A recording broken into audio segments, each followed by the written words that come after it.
जब मेरी पत्नी और मैं कॉलेज में डेटिंग कर रहे थे, मंत्रालय की तैयारी कोड कर रहे थे, तो विश्वास के भजनों में से एक जो हम चर्च में गाते थे और जो हमारे लिए बहुत मायने रखता था, उसका शीर्षक था गॉड लीड्स अस अलोंग।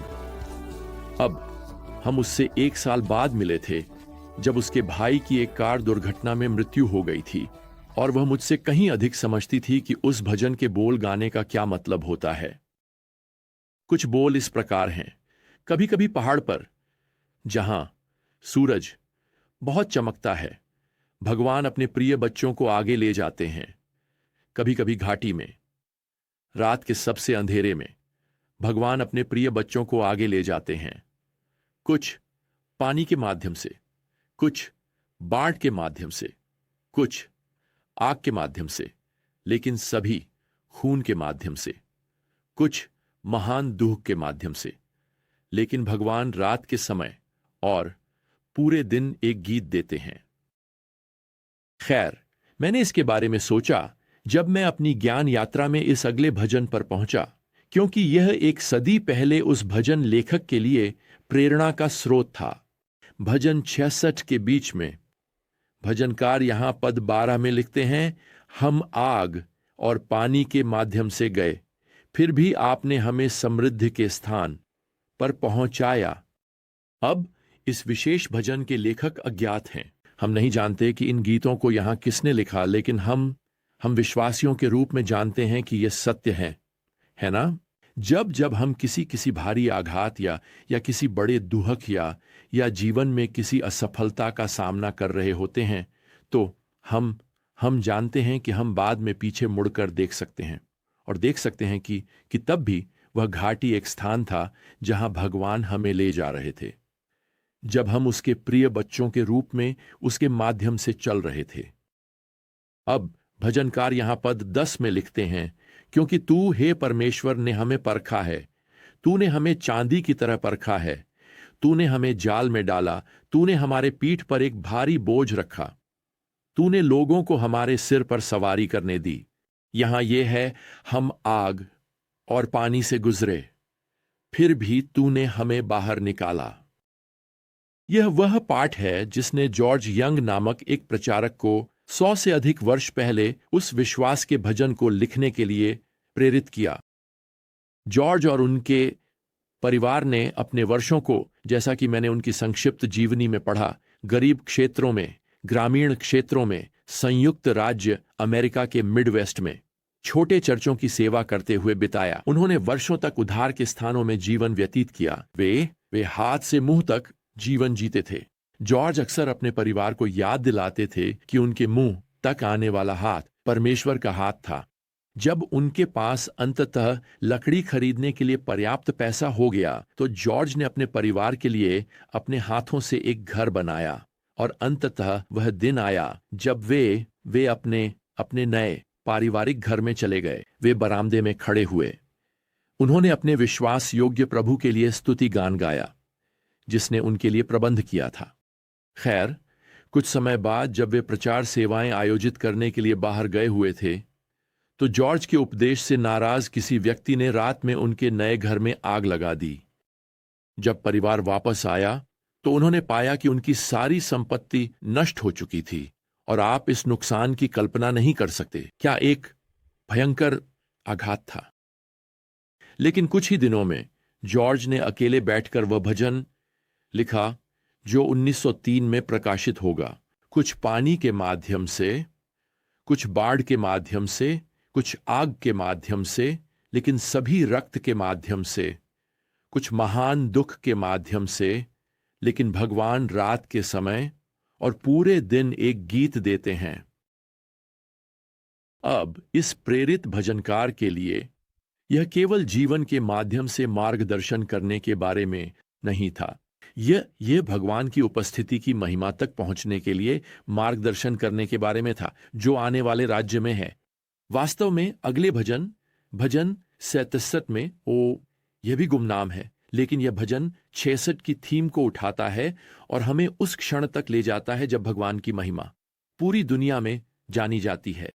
लेखक यहां पद 4 में लिखते हैं, राष्ट्र आनंदित हों और खुशी से गाएं, क्योंकि आप लोगों का न्याय निष्पक्षता से करते हैं और पृथ्वी पर राष्ट्रों का मार्गदर्शन करते हैं।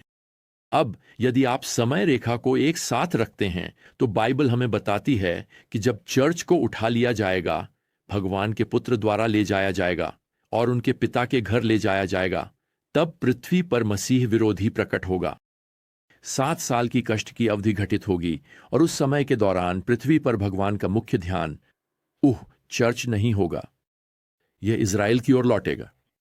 अब प्रकाशित वाक्य अध्याय 7 हमें बताता है कि भगवान 140,000 यहूदी प्रचारकों को उद्धार करेंगे। वह उन्हें नियुक्त करेंगे और वे सुसमाचार का प्रचार करते हुए पूरी दुनिया का चक्कर लगाएंगे और पृथ्वी पर जो आध्यात्मिक जागृति होगी वह बिल्कुल अद्भुत होगी।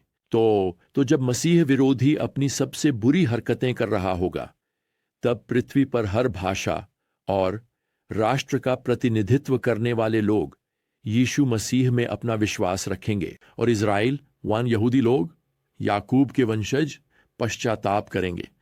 वे बड़ी संख्या में इज़राइल की भूमि में लौटेंगे और हमारे साथ प्रभु की वापसी की प्रतीक्षा करेंगे, उनके उद्धारकर्ता के रूप में, जब हम प्रभु के साथ पृथ्वी पर वापस आएंगे। अब वही ना इसके साथ हम प्रभु के साथ लौटते हैं और फिर मसीह विरोधी पराजित होता है और राष्ट्रों का न्याय मत्ती 25 में वर्णित है और फिर प्रभु इस 1000 साल के इस सहस्राब्दी राज्य की स्थापना पृथ्वी पर करेंगे और हम मसीह के साथ उन सभी लोगों पर शासन करेंगे जिन्होंने यीशु को अपने मसीहा के रूप में स्वीकार किया है। वे नहीं मरेंगे। उन्हें पृथ्वी पर मसीह के राज्य युग में विश्वासियों के रूप में प्रवेश कराया जाएगा।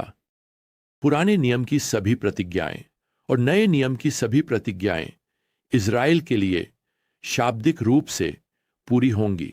राष्ट्र को उनकी भूमि में शाब्दिक रूप से स्थापित किया जाएगा। यरूशलेम में एक वास्तविक सिंहासन होगा। यह पृथ्वी पर एक वास्तविक राज्य का मुख्यालय होगा जिसमें मसीह सर्वोच्च शासन करेंगे। खैर, यही भविष्यवाणी की गई प्रतिज्ञा है यहां भजन संहिता 7 और पद 4 में।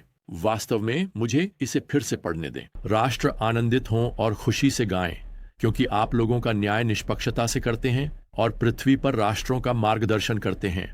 वह दिन कितना अद्भुत होगा। अब भजन संहिता और एक स्टार्ट यहाँ आता है और यह पूरी तरह से इस बात को दर्शाने के लिए रखा गया है कि कैसे परमेश्वर हमें मार्गदर्शन और नेतृत्व करते हैं जब हम उनकी सुनते हैं। और मैं चाहता हूं कि आप भजन संहिता 68 को इस रूप में देखें जैसे कि यह परमेश्वर की हर प्रतिज्ञा को पूरा करने की क्षमता का प्रबल प्रमाण है।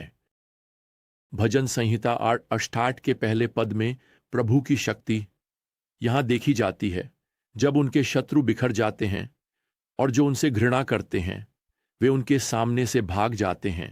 दूसरे पद में कहा गया है, जैसे मोम आग के सामने पिघलता है वैसे ही दुष्ट परमेश्वर के सामने नष्ट हो जाएंगे। अब उसी समय उन्हें यहां 5वें पद में इस रूप में वर्णित किया गया है, अनाथों के पिता और विधवाओं के रक्षक। 6ठे पद में कहा गया है, परमेश्वर अकेले को घर में बसाते हैं।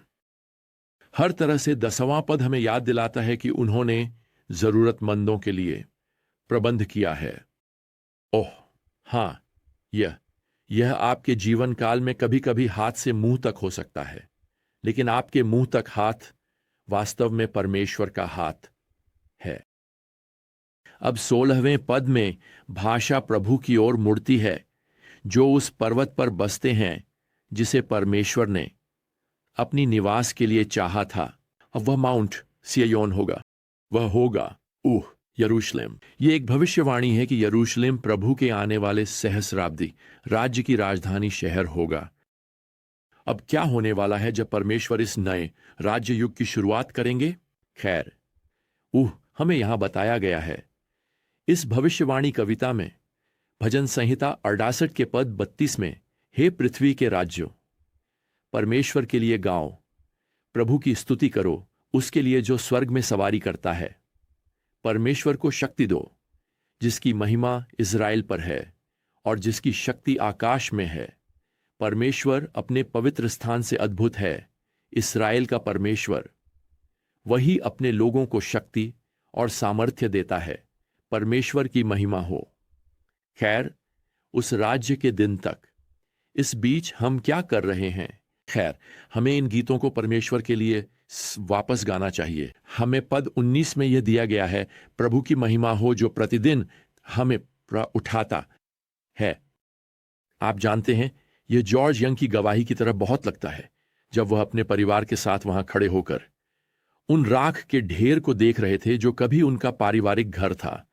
यह मुझे उनके व्यक्तिगत विश्वास के बयान की तरह लगता है जब वह बैठकर उन गीतों को लिखने लगे। कभी कभी उस पर्वत पर जहां सूरज इतनी तेज चमकता है, परमेश्वर अपने प्रिय बच्चों को आगे ले जाता है।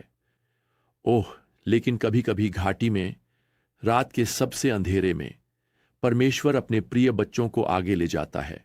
कुछ पानी के माध्यम से, कुछ बाढ़ के माध्यम से, कुछ आग के माध्यम से, लेकिन सभी रक्त के माध्यम से, कुछ महान दुख के माध्यम से, लेकिन परमेश्वर रात के समय और पूरे दिन एक गीत देता है। इसके साथ ही हमारा समय समाप्त होता है। हमारी अगली बुद्धिमत्ता यात्रा तक प्रियजनों, प्रभु यीशु मसीह की कृपा, परमेश्वर का प्रेम और पवित्र आत्मा की संगति आप सभी के साथ हो। आमीन।